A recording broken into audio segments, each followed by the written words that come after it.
श्रीराम समर्थ मंडळी, हॉटेलसारखी मटार पनीरची भाजी तुम्ही कधी घरी बनवून खाल्ली की नाही? बनवा की मग. मस्त अशी कढई घ्यायची, कढईमध्ये पनीर छान असं तेलामध्ये शॅलो फ्राय करून घ्यायचं.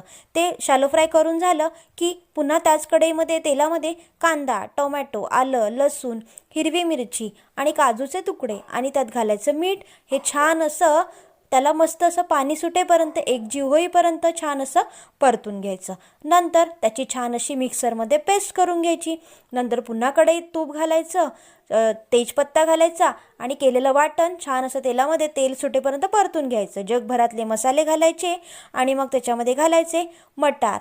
थोडं पाणी घालायचं, मटार शिजेपर्यंत ते छान असं मिश्रण मंद आचेवर शिजू द्यायचं. आणि नंतर त्याच्यामध्ये घालायचे शॅलो फ्राय केलेले पनीर आणि घालायची कोथिंबीर. थोडासा घाला किचन किंगचा गरम मसाला.